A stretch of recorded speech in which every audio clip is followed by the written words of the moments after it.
Radio मेरी आवाज़ के सभी श्रोताओं को नमस्कार और नमस्कार यूट्यूब पे देखने वाले हमारे सभी दर्शकों को जो रेडियो मेरी आवाज़ के चैनल को देख रहे हैं। और आज हम आपके बीच लेके आ रहे हैं उस शख्सियत को, उस पर्सनैलिटी को जिसको आपने फिल्मों में देखा, नेगेटिव रोल करते हुए देखा। और मैं ये मानता हूं कि जब एक आप विलन से फिल्म में देखते हुए आपके अंदर नफरत का भाव आ जाए, आपको लगे इस आदमी का मैं कुछ कर दूं, तो इसका मतलब उस आदमी ने, उस एक्टर ने उस रोल को इतने अच्छे से निभा दिया है कि वो आपको खुद से नफरत करवाने के लिए मजबूर करके गया है और उसने प्रूव किया है अपनी उस रोल को, अपनी उस एक्टिंग को। तो ज्यादा समय ना लेते हुए आज मैं आपसे मिलवाने जा रहा हूं द यशपाल शर्मा जी से। सर नमस्कार, और रेडियो मेरी आवाज पे आपका बहुत बहुत स्वागत सर। नमस्कार, मेरी आवाज के सारे श्रोताओं को यशपाल शर्मा का प्यार भरा नमस्कार। मैं भी रेडियो जैसा बोल रहा हूँ ना। नमस्कार सर।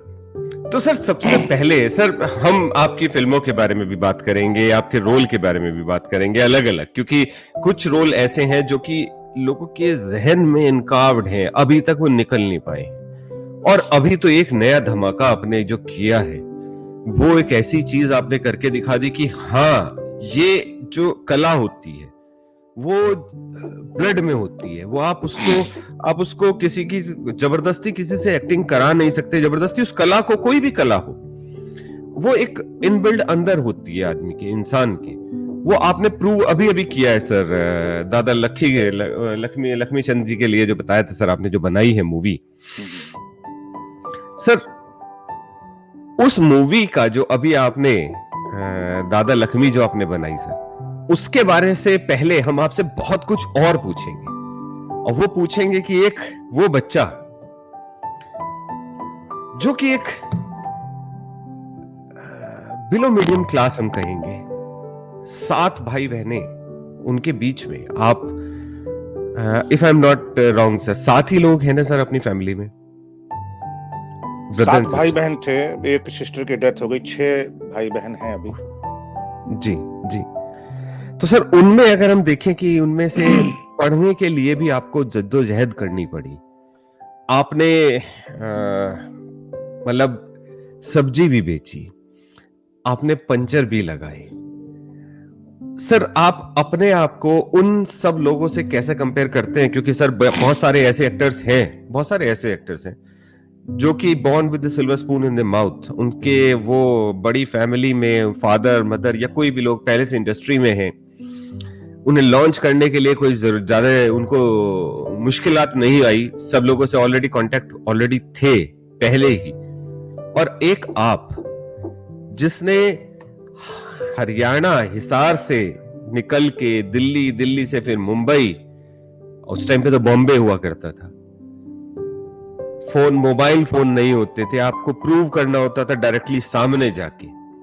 कितनी मुश्किल है सर। कोई ऐसा इंसिडेंट जिसको आपको लगे कि मुझे ये बताना चाहिए, क्योंकि लोग बात जानना चाहते हैं कि सर सुने सबने हैं, आपने झेले हैं। हम लोग बात करते हैं, हम सुनते हैं ये आदमी इतना परेशान हुआ था, और वो हमारे लिए सेकंड्स में खत्म हो जाती है चीज। आपने वो चीज अपने ऊपर से निकाली है, वो सारी परेशानियां अपने ऊपर से निकाली है। तो सर कोई एक ऐसा इंसिडेंट हम चाहेंगे कि आप बताएं। ये इंसिडेंट तो खैर काफी हैं, लेकिन हाँ, मैं क्योंकि जो लोग एक्टिंग में आना चाहते हैं या उनके स्ट्रगल के लिए, जिनको लगता है 2 महीने में ही और 2 महीने हो गए मुझे रोल नहीं मिला अभी तक, तो एक पेशेंस नाम की एक चीज होती है। और मैं ऑडिशन पे कई बार देखता हूँ कुछ लोगों को बहुत दिखावा करते हैं कि sir I am very good, मतलब वो दिखावा जो करते हैं ना वो उतना ही फेक होता है, वो ऊपरी होता है वो सब जी।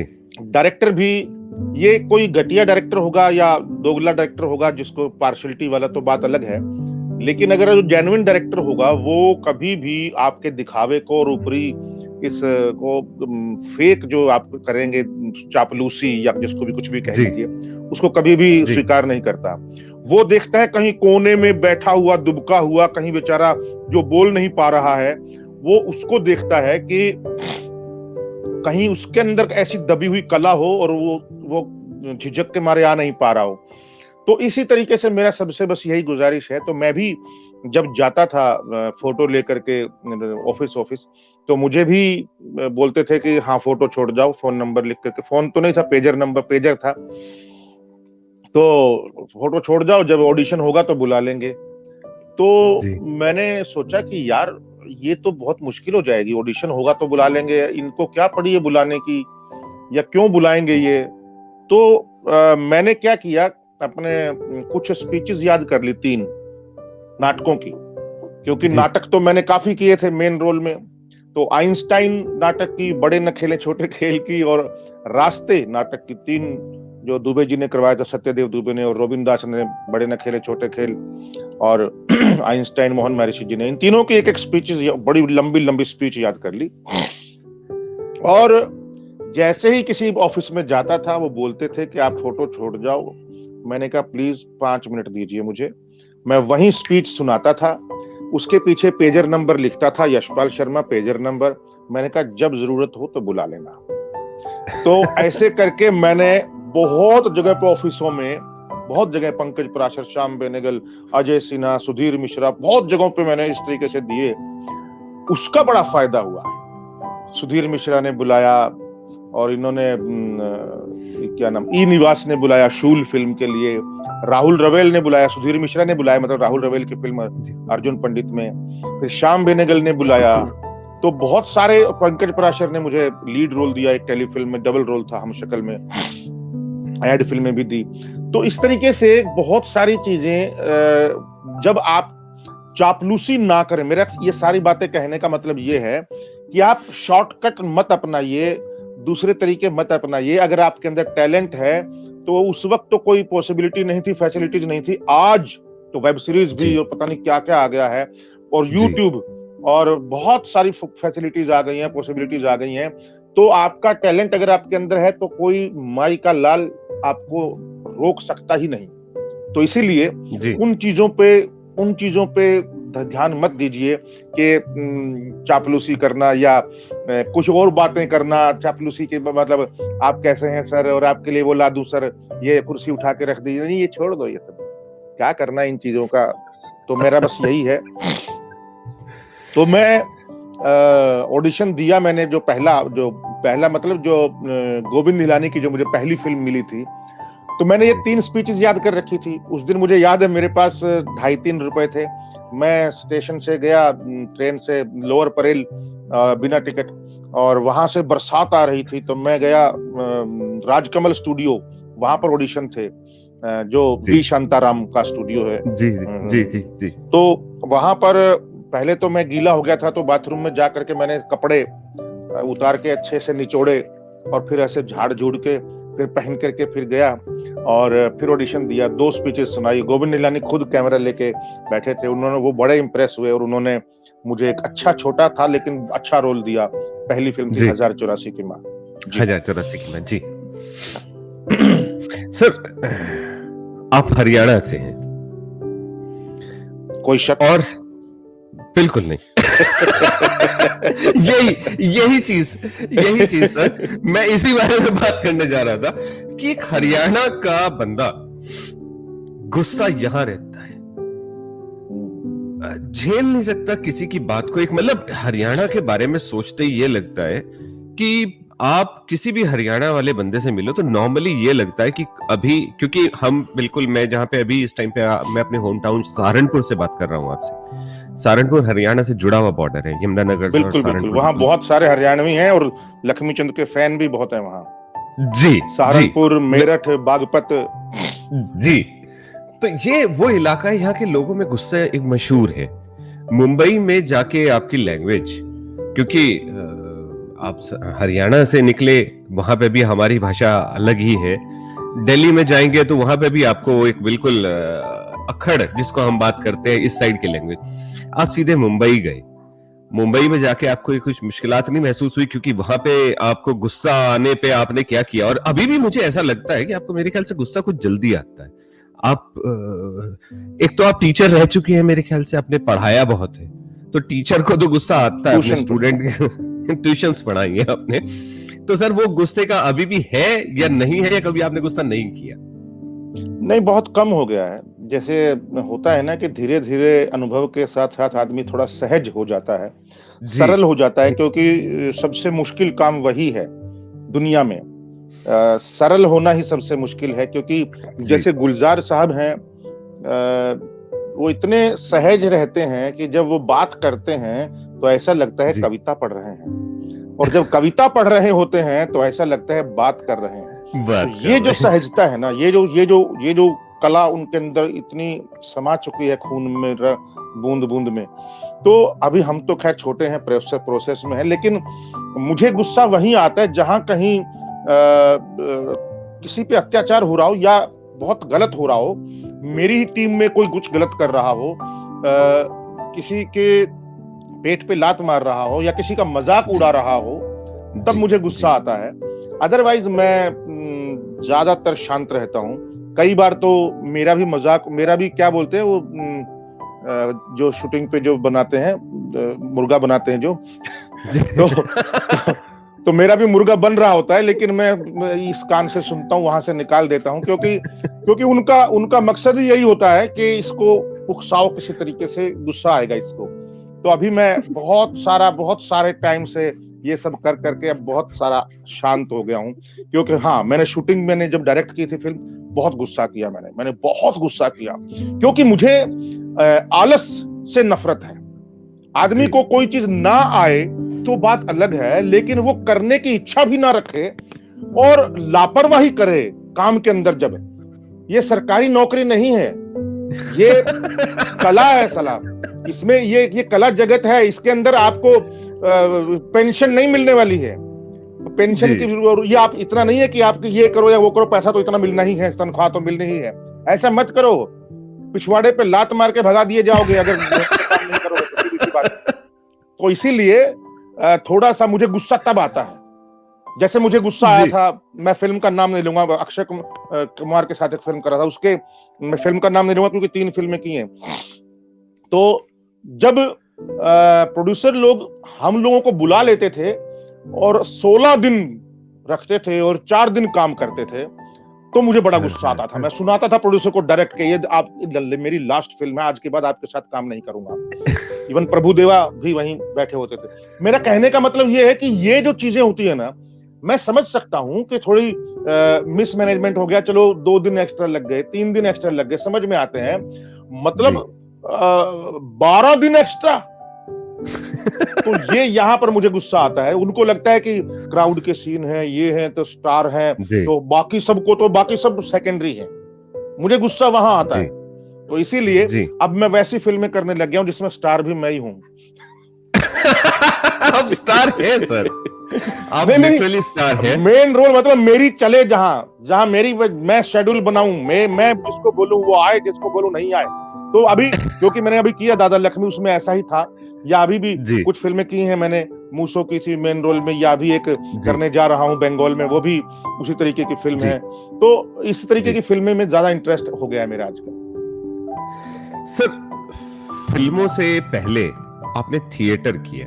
सर, थिएटर आर्टिस्ट जो है हमेशा से माना गया है, क्योंकि अभी सर मैं उनका भी नाम नहीं लूंगा, क्योंकि कुछ दिन पहले मैं किसी का इंटरव्यू देख रहा था, वो एक पर्टिकुलर अभी उनकी लॉन्च हुई है मूवी, तो उसके अंदर लोग बाग उनके लिए ताली बजा रहे थे, क्योंकि उन्होंने ये कहा कि हमने कुछ शॉट्स जो थे वो बड़े लंबे शॉट्स थे, और वो 10-10 मिनट के शॉट थे, जो कि कंटिन्यूअस 10 मिनट चला, और लोग बाग उन्हें उसके लिए क्लैप कर रहे थे। और एक थिएटर आर्टिस्ट, सर अगर हम उसका सोचें, जो सही मायने में अगर एक्टिंग है, तो हमारे को लगता है कि शायद थिएटर एक ऐसी प्लेटफॉर्म है जहां पे सही मायने में आर्टिस्ट की पहचान होती है, परख होती है। वहां पे वो एक पता चलता है किस लेवल के आर्टिस्ट है आप। थिएटर के अंदर आपका सेकंड टेक नहीं होता है, जो हुआ वहां पे आपने सीधा स्टेज पे हो गया। अब आपके लिए अगर हम बात करें सर, आप थिएटर में रहे, आज भी मेरे को ऐसा लगता है, जो हमारी अपनी रिसर्च है आपके लिए, कि आप थिएटर को आज भी पसंद करते हैं। आपके जो फेवरेट एक्टर्स हैं उसमें, चाहे वो नसरुद्दीन शाह रहे हो, चाहे वो और हम बात करें जिनके बारे में, जो ज्यादातर उन मूवीज में आए हैं, चाहे वो अर्थ रही हो, चाहे वो ऐसी आपकी मूवीज के अंदर भी अगर हम देखें तो आपने गंगा जल एक ऐसी मूवी थी जिसको हम कहेंगे कि वो लीग से हटके मूवी रहती है। उन मूवीज के अंदर आप ज्यादा आपने उसमें ज्यादा आपका लगाव दिखाई दिया कि आप ज्यादा अच्छे से उसके अंदर प्यार से लगाव। वैसे तो एक चीज हमने जो नोटिस करी है आपकी, जो हमारी रिसर्च में आया है, कि आपको अगर कोई भी रोल दे दिया जाए, चाहे वो एक गाना गाने का ही रहा हो बैंड के अंदर, आपने उस रोल के अंदर भी वो जान डाल दी। सर मैं आप समझ रहे हैं मैं किस मूवी की बात कर रहा हूँ? Gangs of Wasseypur. जी, आपने उस रोल को भी ऐसा बना दिया कि उसकी क्लिपिंग्स जो है वो बट गई, वो क्लिपिंग्स वायरल हो गई। नहीं तो एक गाना आपने गाया था उस रोल, मतलब गाना गाने का एक एक्ट था, बहुत छोटा सा रोल था उस टाइम पे आपका, लेकिन आपने उसके अंदर भी जान डाल दी। सर आपको क्या लगता है, थिएटर वाले को फिल्मों में आने के बाद में क्या मुश्किल महसूस हो रही है आपको? नहीं, मुश्किल तो ये महसूस हो रही है जब जहां पर टेक्निकल प्रॉब्लम की वजह से उसके इमोशनल वेवलेंथ को, या उसके तो तार एक चलता है, तारतम्य जो जुड़ा होता है, फ्लो जो होता है एक एक्टर का, वो टूटता है जब कि आपको सिर्फ एक ही लाइन बोलनी है बस। अब क्या है कि हमको आदत नहीं है, तो इसलिए मैं तो डायरेक्टर को बोलता हूँ भाई एक वाइड लगा लो, एक क्लोज लगा लो, सब कुछ मिल जाएगा मेरा बाद में, क्योंकि 10 टेक करोगे तो मैकेनिकल हो जाएगा, मैं ये मशीन हो जाएंगे हम। और ये ऐसा तो है नहीं कि हमने 2 महीने रिहर्सल की है इस डायलॉग की, तो करी तो अभी है थोड़ी देर पहले, है ना। तो इसीलिए मैं कहता हूं, लेकिन थिएटर के लोगों का मैं अपनी भी बात करूंगा, ये खास बात है कि वो जो प्रैक्टिस है वो हम कर चुके होते हैं, तो इसीलिए हमको दिक्कत नहीं आती है इतनी। कई बार तो 15-15 मिनट का ये वन शॉट होता है। मेरा जो पहला काम था, मेरा पहला काम बॉम्बे के अंदर आहट था। आहट मैंने बीपी सिंह जी ने बुलाया था आहट से उसमें, और एक एंट्री थी, बस एक ही सीन था और एक ही शॉट था, वो कट भी नहीं था। तो हैंडल कैमरा था, हैंडल कैमरे में बाहर से आकर के जीप से उतर करके अंदर आना, ये सबको चेक करना, इस कमरे में जाना, उस कमरे में जाना, उनसे पूछताछ करना, और सारा सा पूछताछ करने के बाद एक स्टेटमेंट देना सामने कैमरे में। ये एक लंबा तकरीबन 7 मिनट का एक शॉट था। मेरा पहला दिन था शूटिंग का बॉम्बे में, और अनूप सोनी और अमित बहल थे उसमें साथ में, और मेरा भी एक छोटा सा रोल था पहला।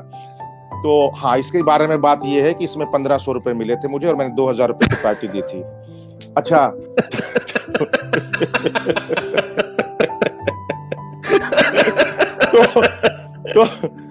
तो ये जो चीज है, वो रोल कैसे मिला मुझे?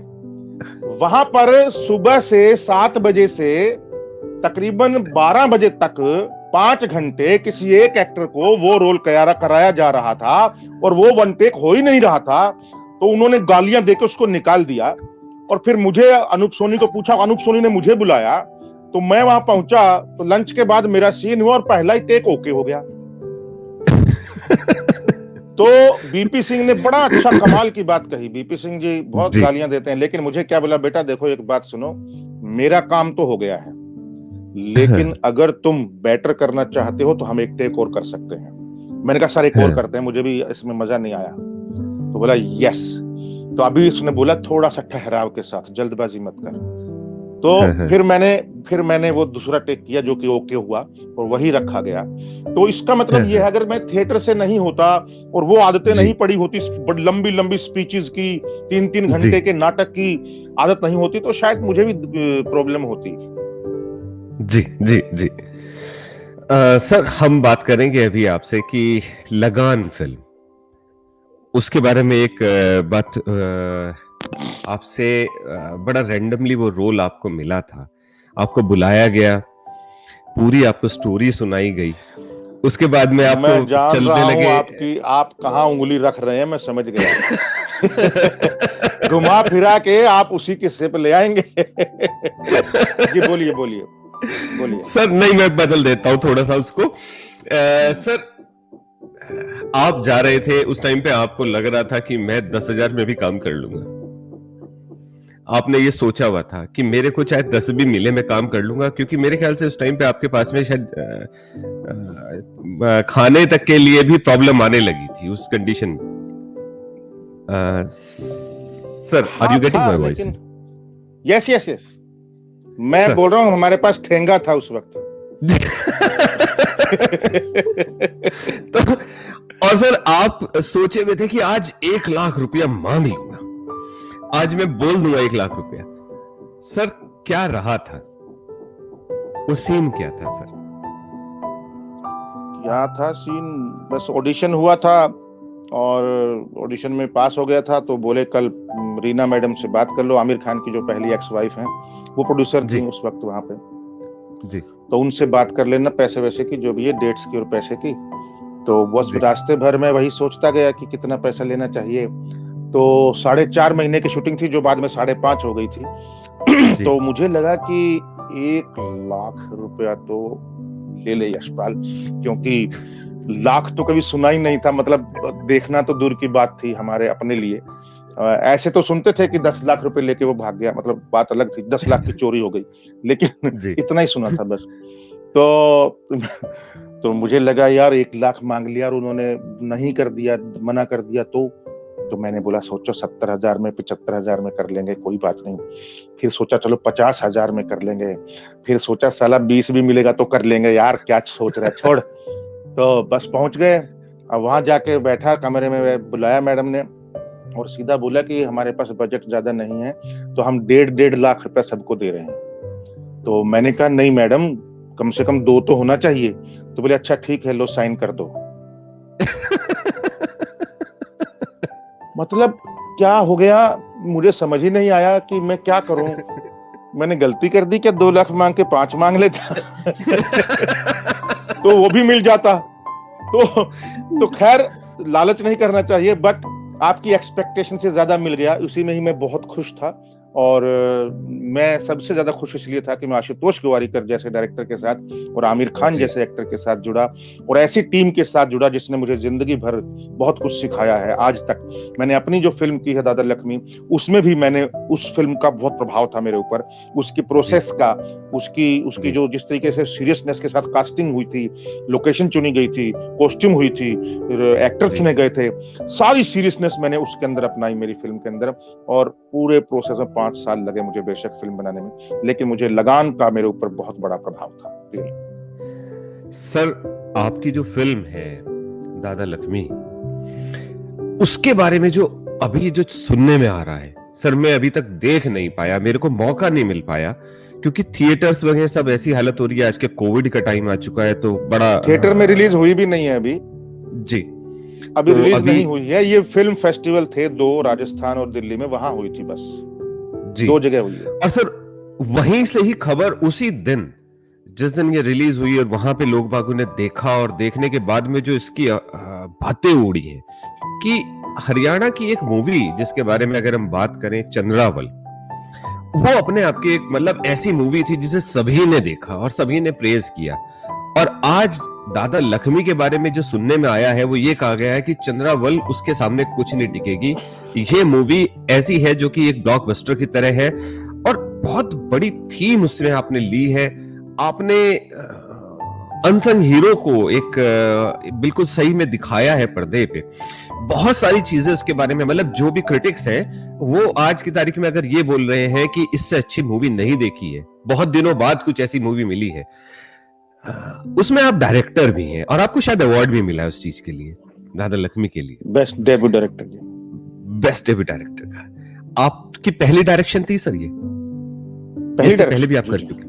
नहीं कुछ नहीं। तो सर पहली बॉल पे छक्का, मतलब अब औरों को तो डर लगेगा ना इस बात से लेके कि छक्का था वो भी 9 बॉल थी, तो एक छक्का और लगा। तो बरौआ है ये जी, क्योंकि ये सिर्फ हरियाणा ही नहीं बल्कि हिंदी फिल्मों के टक्कर में भी बहुत अच्छी फिल्म बताई गई है लोगों के अच्छे। ऐसे नहीं कि मैं आम आदमी की बात कर रहा हूँ, आम आदमी मतलब मैं तो इस बात से हूँ कि आम आदमियों को इतनी इंटरेस्टिंग लगी है, अरे खत्म हो गई, 2.5 घंटे की फिल्म, और क्रिटिक्स लोगों को भी बहुत पसंद आई है। और मतलब सुरेंद्र शर्मा जैसे व्यक्ति जो बहुत ही सुलझे हुए व्यक्ति हैं, जो कवि हैं, जी जी उन्होंने जी बोला है कि मैंने अपनी जिंदगी में ऐसी फिल्म नहीं देखी, और ये रीजनल नहीं अंतरराष्ट्रीय फिल्म है। और दूसरी बात जी बोली कि 100 करोड़ रुपए की फिल्में होती हैं जो हम 10 मिनट भी नहीं देख सकते, लेकिन इस जी फिल्म ने उन सबको एक सबक दिया है, सिखाया है कि फिल्में ऐसी भी बनती हैं कि 2.5 घंटे आपको हिलने नहीं देंगी और कम पैसे में जी बनी हैं। तो ये बहुत बड़ी बात है, और बहुत अच्छा उनका क्या, पूरे हॉल का ही रिस्पॉन्स था, जी। खचाखच भरा स्टैंडिंग हुआ थी था। सर, स्टैंडिंग ओवेशन थी वहां पे स्टैंडिंग लोगों ओवेशन थी, स्टैंडिंग ओवेशन थी बाकायदा, और कम से कम भी 25 जगह तालियां बजी होंगी, और जी 4-5 जगह रोए हैं लोग, और 10-15 जगह हंसे हैं। तो पूरा मतलब एक जी मैं जो बात करता था बातों में, इंटरव्यू में, कि जी सिनेमा ऐसा होना चाहिए कि जो इतना सीरियस भी ना हो के इतना आर्टी भी ना हो के मतलब सर के ऊपर से निकल जाए, या जी मतलब जी गंभीरता बनाए रखे, या इतना जी इतना कमर्शियल भी ना हो कि मतलब जो बाहर निकले और भूल गए। तो इन जी दोनों जी का मिक्स करके सेंसिबिलिटी के साथ कमर्शियल क्यों नहीं हो सकता, तो मेरी वो कोशिश थी, जी जिसमें मुझे लगता है कि मैं सफल हुआ हूं। लेकिन जब तक पब्लिक हॉल में नहीं आएगी तब तक मैं इसको सफलता नहीं मानता। सर वही चीज सर, जैसे मैं प्रकाश झा का बहुत बड़ा फैन रहा हूँ उनकी मूवीज को बनाने के तरीके से, और उसके बाद में सर मैंने आपकी वो मूवी के बारे में जो सुना है, तो मुझे लग रहा है कि एक नए प्रकाश झा हम देख पा रहे हैं, जो नहीं कि नहीं नहीं, आज वो हम अपना जिनसे अपना तरीका होता है, हर हर डायरेक्टर का अपना एक जॉनर होता है। डेविड धवन अपनी टाइप का है, प्रकाश झा अपने टाइप के हैं, गोविंद निहलानी, श्याम बेनेगल, आचार्य कुमार संतोषी, सुभाष घई, आशुतोष गोवारिकर, जी सबका, अनुराग कश्यप, वो अपने अपने तरीका है उनका। ऐसा नहीं है जी कि उनसे कंपेयर भी नहीं करना चाहिए एक्चुअली किसी से भी। जी जी बिल्कुल जी बिल्कुल। मैं तो अभी सर पहली बार आया हूँ। सर धुएं तो खामखा उठा दिए ना सर। प्रकाश झा से कंपेयर करोगे, प्रकाश झा बोलेंगे ओ भाई ओ इधर आ।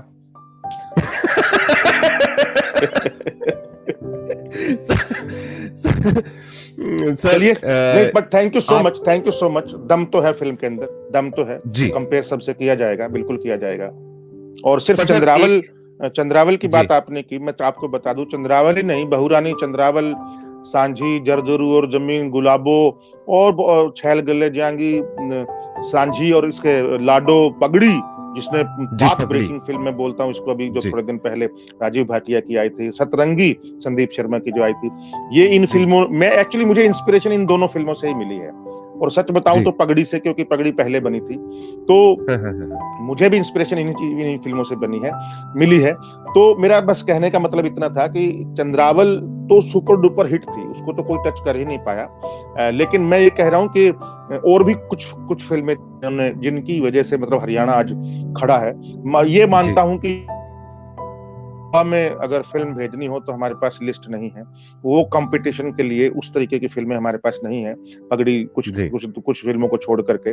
लेकिन जी क्योंकि टेक्निकली बड़ी वीक रही हैं, उसमें भी एक्सेप्शनल केस हैं कुछ, लाडो, सांझी वगैरह, जी टेक्निकली पगड़ी, सतरंगी, अदरवाइज जी टेक्निकली हम थोड़े से वीक रहे हैं। वो क्योंकि उस टाइम पे, उस वक्त पे ज्यादा ट्रेंड लोग थे नहीं, जी ट्रेंड मतलब जी एफटीआई के लोगों ने किया हो या उस तरीके से, लेकिन जितना भी था जज्बा था सबके अंदर, जी और अच्छे अच्छे फिल्में, अच्छे गाने, तो खैर कोई जवाब ही नहीं संगीत का। जी तो बस जी मैं वही जी सुधार करना चाह रहा था कि आपने सिर्फ एक फिल्म का नाम लिया, तो हमारे पास बहुत सारी फिल्में हैं। जी उषा जी शर्मा जी जी, जी जी जी, उषा शर्मा जी की थी वो फिल्म, जी और जी जी सुमित्रा जी हुड्डा जी की थी सांझी, जो कि मैं हाँ, बहुत ऊपर मानता हूँ सांझी फिल्म को भी। अच्छी मूवी थी सर। सर मैं जी जी, अभी एक आज आप ऊंचाइयों पे हैं। और अश्विनी चौधरी का नाम भी मैं लेना चाहता हूँ, जिन्होंने पहला नेशनल अवार्ड दिलवाया लाडो फिल्म के लिए। जी जी सॉरी, बिल्कुल जी प्लीज कैरी बिल्कुल ऑन। वो जी सर आज आप वो ऊंचाइयों पे हैं जहां पे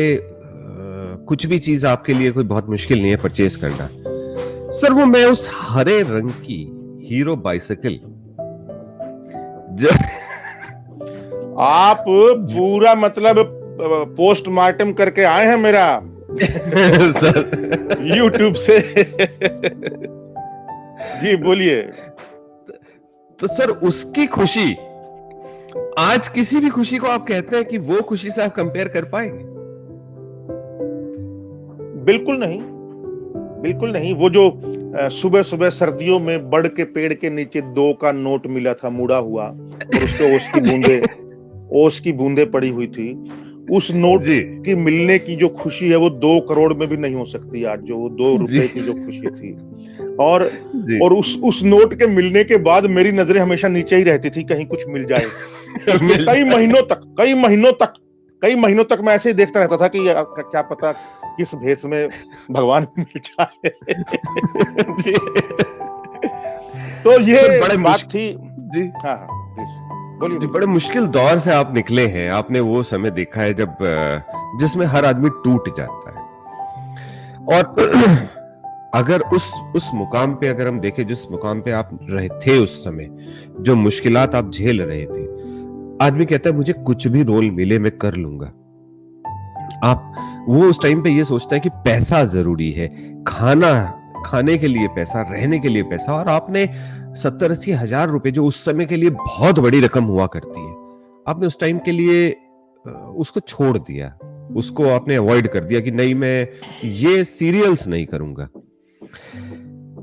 उन सीरियल्स को छोड़ने का आपने, जैसे और जगह भी हमने लोग बाग जो आपके फैन हैं वो सब आपके इस बारे में सब जानते हैं कि आपने इसलिए छोड़ा था क्योंकि आपको लगता था कि अगर इसमें फंस गया तो मैकेनिकल हो जाएगा, सब कुछ एक जैसा रहेगा।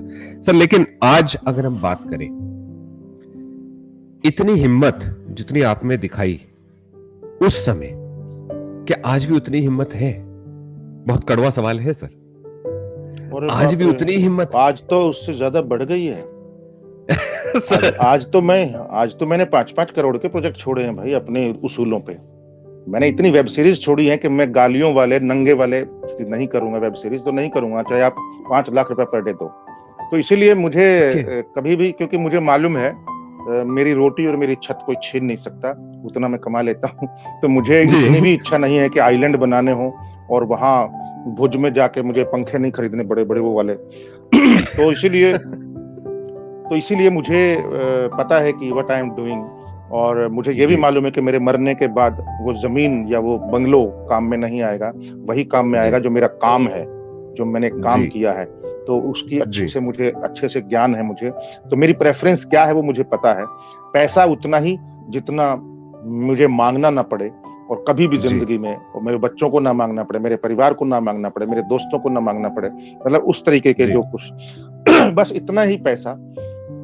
और जो आप बोल रहे हैं वो सिर्फ इसलिए नहीं छोड़ा था मैंने काम कि मैकेनिकल हो जाऊंगा, वो इसलिए भी छोड़ा था कि मैं सिक्योर हो जाऊंगा। और सिक्योर जी हो जाऊंगा, और मैं इसी डेली सोप की बात कर रहा हूं, मैं फर्ज सीरियल जी था जी DD1 पे, सुधीर मिश्रा जी जी का।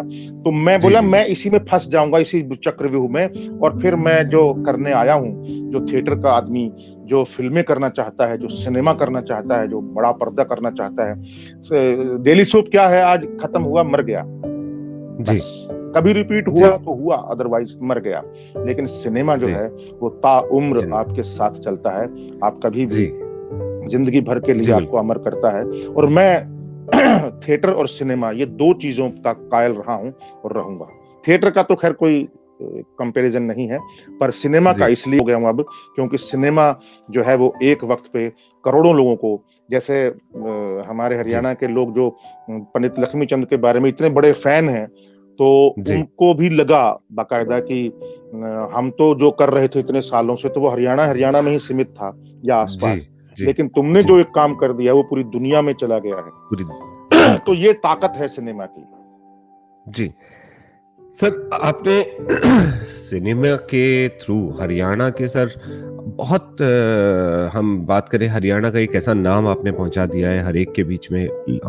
आज की तारीख में सर अगर हम देखें इस साइड के, चाहे वो सहारनपुर का नाम पिक्चरों में बहुत बार आ रहा है, हरियाणा के बहुत सारी ऐसी जगह का नाम आ रहा है, हरियाणा का कंप्लीटली आ रहा है, तो एक पहचान आज की तारीख में शायद उधर मुंबई में काफी बन चुकी है। और वो आप सब लोगों की, मैं ये नहीं कहूंगा सर, उसके अंदर बहुत सारे और एक्टर्स भी हैं जिनकी वजह से इधर का नाम उधर तक पहुंचा है। पर सर एक चीज जो मैं बिल्कुल पर्सनल पूछना चाहूंगा आपसे, सर लगान में लखा ने इसलिए उसको धोखा दिया था क्योंकि वो उससे प्यार करता था और वो नहीं चाहता था कि उसके साथ में रहे आमिर खान जी के साथ। गंगा जल के अंदर आपने उसको शादी के मंडप पे से उठा लिया, उसके लिए आपने मतलब कि मैं कहूंगा कि सबसे डेडिकेटेडली प्यार शायद गंगा जल वाला था। इतना प्यार शायद ही कोई करता होगा जितना आपने उसमें दिखाया प्यार का। और आपका ये सीन जो है सर, क्या रियल लाइफ में शादी से पहले कभी कुछ रहा जिसको देख के दिल स्किप किया हो एक बार बीट कि यार ये हाँ हुआ, उसी से शादी हो गई।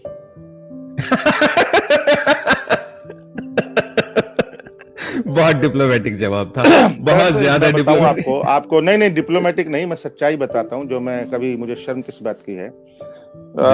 मेरी जो उम्र है जवानी की, जो एनएसडी तक की बात कर रहा हूँ मैं, बल्कि उसके बाद भी हालांकि, लेकिन मेरी उम्र सारी जिम्मेवारियों का बोझ इतना था कि प्यार करने का वक्त नहीं मिला, सच बताऊं तो। और मुझे कुछ ऐसे चीजें थी जिसकी तरफ कभी ध्यान ही नहीं गया, अय्याशियों की तरफ या कुछ भी, मतलब मेरा जिम्मेवारियां इतनी बढ़ गई थी क्योंकि मेरे बड़े भैया अकेले थे और मैं मतलब नहीं, अगर हेल्प करूंगा तो कौन करेगा, तो थोड़ा सा मैं इसीलिए काम करता था, चांदी की दुकान पे भी काम करता, आटे की चक्की भी चलाया था, बहुत बहुत बहुत पेपर पापड़ बेले हैं।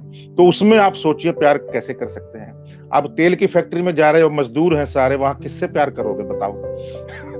आप टीन की फैक्ट्री में हैं, पूरा दिन सुबह से रात तक। आप चांदी की दुकान पे हैं, आप आटे की चक्की में हैं, किससे प्यार करें बताओ। कब रात को आते थे, निढाल होके सो जाते थे नहा के, और सुबह उठते थे नहा के फिर चले जाते थे। पूरी जिंदगी, मतलब मैक्सिमम जिंदगी ऐसे ही बीती है।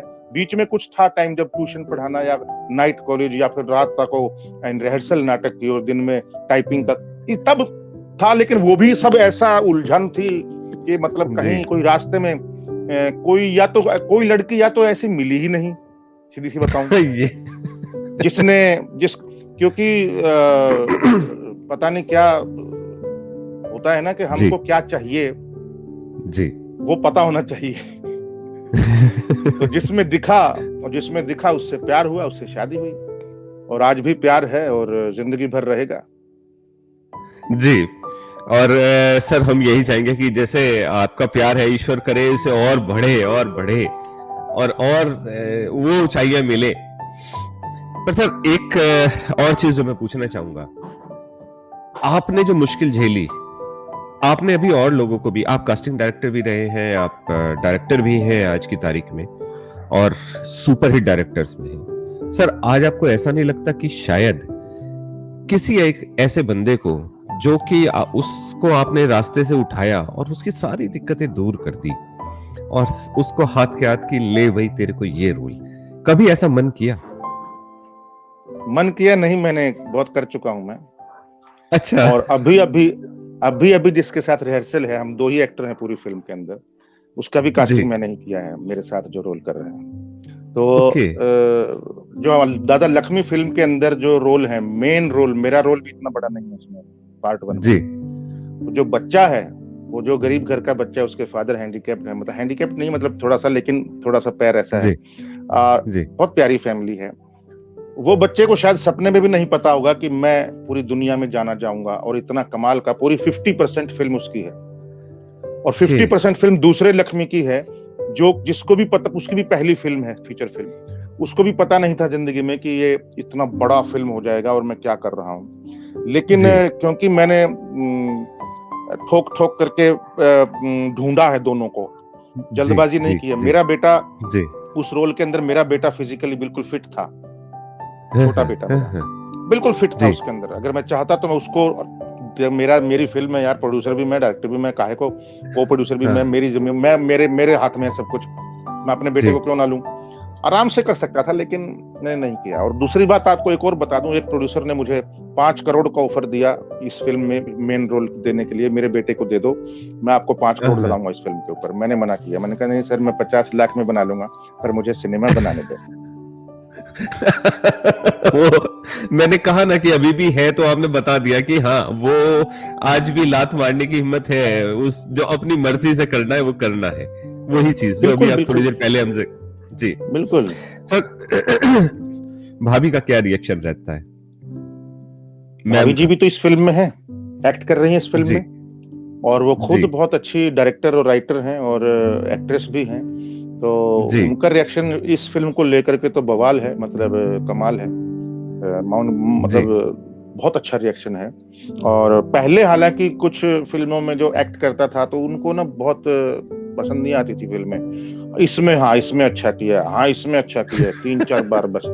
बाकी फिल्मों में जवाब ही नहीं होता था, हाँ ठीक है ठीक है ठीक है। सर, तो सबसे बड़ी क्रिटिक मेरी वही रही है। हमें सर, हम तो ये कहेंगे कि हमने तो हर रोल को आपको सराहा है। हम तो जिस भी रोल में देखे आपको, वो उसके बाद में लगता है कि हाँ, अब तक 56, मतलब एग्जैक्टली। वो रोल ऐसा उसके अंदर ये लगने लगा था कि आदमी अपने, अगर मूवी देख रहा है, सर मैं एक्चुअल में, मेरी नेचर क्या रही है कि मैं बड़ा डूब के देखता हूँ। अगर रोने का सीन है तो मुझे आंसू आते हैं, मैं उसको जी रहा होता हूँ उस टाइम पे फिल्म में। तो उस टाइम पे मुझे खुद बहुत गुस्सा आता था देख के, और मेरे को जब मूवी खत्म हुई तो बड़ा, मैंने कहा यार कमाल का रोल किया है। सिद्दीकी आप थे उसमें, इंस्पेक्टर थे इम्तियाज सिद्दीकी। इम्तियाज इम्तियाज सिद्दीकी। सिद्दीकी जी। जी सर।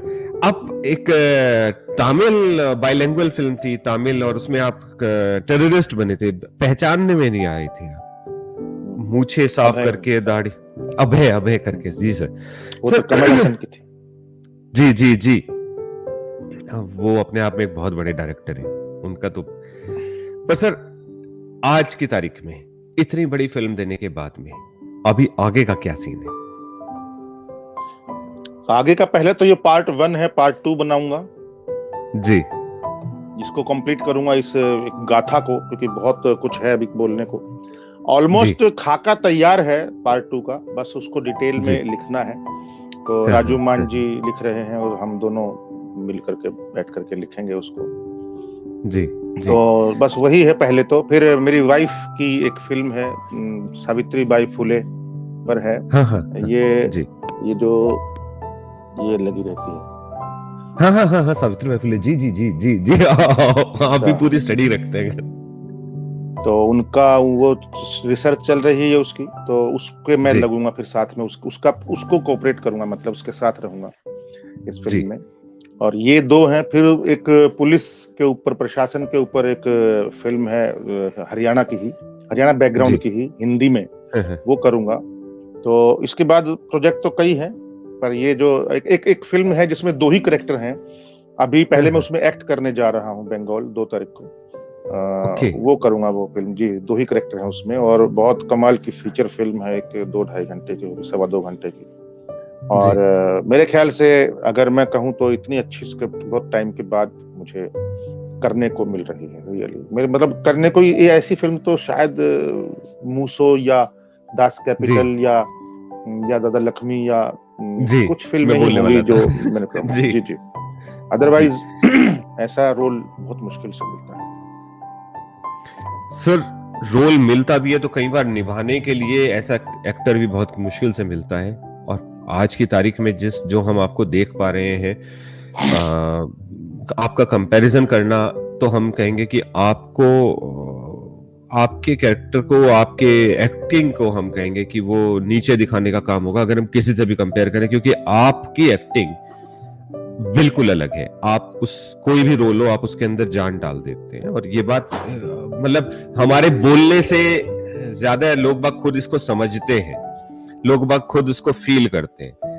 आपका जी थैंक जैसे यू, ही हमारे शुक्रिया। हमारे लोगों को पता चला कि यशपाल जी का इंटरव्यू है, तो सर कम से कम 10 लोग ऐसे थे जिन्होंने कहा सर मैं लूं, सर मैं इंटरव्यू करूं, सर मैं इंटरव्यू करूं।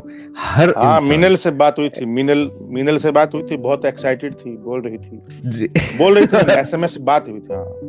जी जी जी।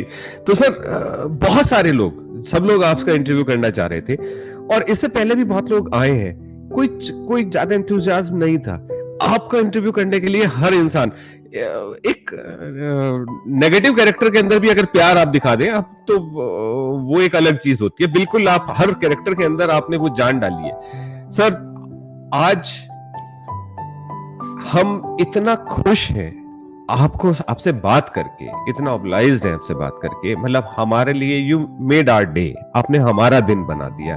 और सर, हम यही चाहेंगे कि ईश्वर आपको बहुत ज्यादा तरक्की दे, और ये दिल से जी जी, मैं उसी बारे में कह रहा हूं सर।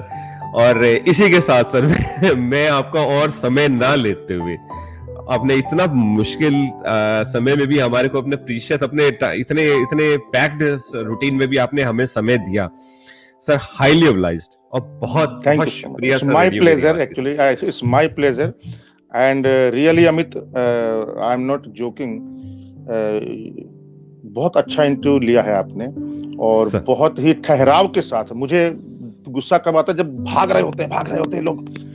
भाई, सब भागती तो दुनिया है, आप तो ठहर जाओ। तो जिस तरीके से ठहराव के साथ किया, ये बहुत अच्छा लगा मुझे, really thank you sir. So nice sir, thank you sir, thank you. और आपकी मेरी आवाज के सभी श्रोताओं को मेरी तरफ से, और सारे स्टाफ को, और जो इंटरव्यू लेना चाहते थे सब उनको भी मेरी तरफ से बहुत बहुत बधाई।